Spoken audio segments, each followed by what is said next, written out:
étions avant au canton de Navarenx et rattachés depuis peu au canton de Laurent.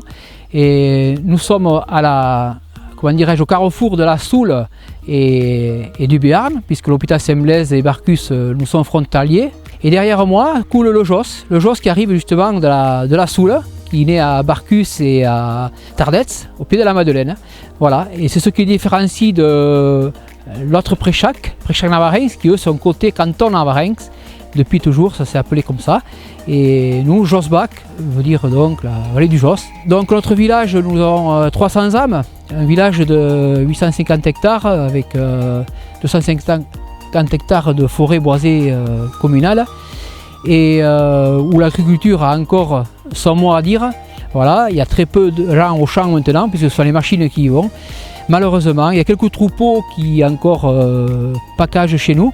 Notre raison d'être, c'est surtout une vie associative et puis bon, faire de l'intergénération avec nos compatriotes. Le projet culturel se réalise depuis 2012 et les préchacades sont la rencontre des 7 préchacs sur une journée conviviale organisée par la commune qui reçoit. Nous avons reçu en 2016 nos compatriotes et à cette occasion, qu'on a voulu faire un spectacle qu'on a appelé une pastorale et qui a donc été faite en un peu plus de 3 mois avec des acteurs locaux.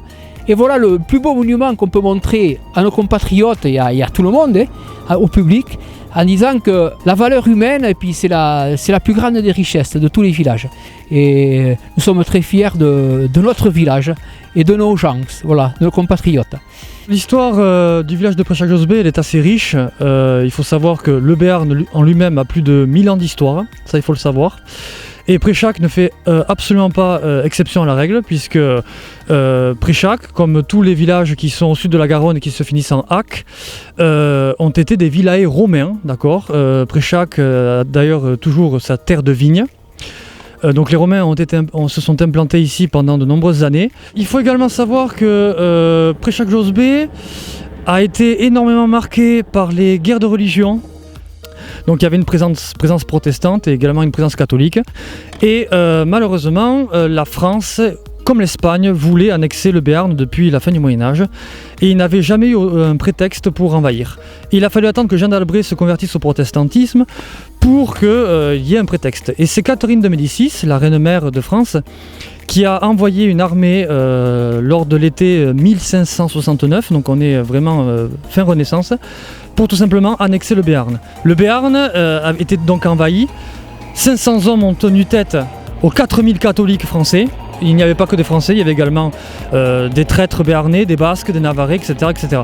Et il faut savoir que sur le village de Préchac-Josbé, nous avons eu les 2 armées qui sont passées. Une partie de l'armée de Téride qui est passée au gué du Gave au niveau de Préchac-Josbé et Préchac-Navarenx. Et nous avons également eu l'armée de secours, l'armée protestante de Gabriel Delorge, le comte de Montgomery, qui a sauvé le Béarn et son indépendance et qui a fait rendre gorge à tous les catholiques espagnols et français qui ont osé tenter d'annexer le Béarn pour leur compte. Depuis 2016, nous avons fait une pastorale représentant l'histoire des 7 moulins de Préchac-Josbé, parce que le Préchac-Josbé a 7 moulins. Donc cette pastorale a fait naître un sentiment, on va dire, patriotique béarnais. Nous avons encore d'autres pastorales qui sont des objectifs prochains dans les années à venir. Et comme vous voyez, je suis en tenue. Ça, c'est un projet personnel que j'ai.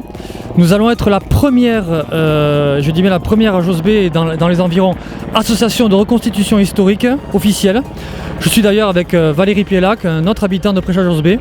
Nous représentons les soldats d'Henri IV. Notre compagnie, c'est la compagnie des écharpes blanches, puisque les écharpes blanches, c'était l'écharpe des protestants et plus tard des soldats d'Henri IV. Nous sommes là pour faire revivre tout simplement l'histoire de nos villages et de notre Béarn. Et donc je profite que s'il y en a qui sont intéressés pour prendre les armes aux côtés des écharpes blanches, on accueille tout le monde. Contactez la mairie de Préchac-Josbé qui me contactera par la suite. Voilà, le but c'est de faire revivre une compagnie de soldats d'Henri IV, de faire revivre notre patrimoine, de faire revivre tout simplement notre identité. Voilà, nos racines, car un peuple sans racines, c'est un peuple qui ne vit pas.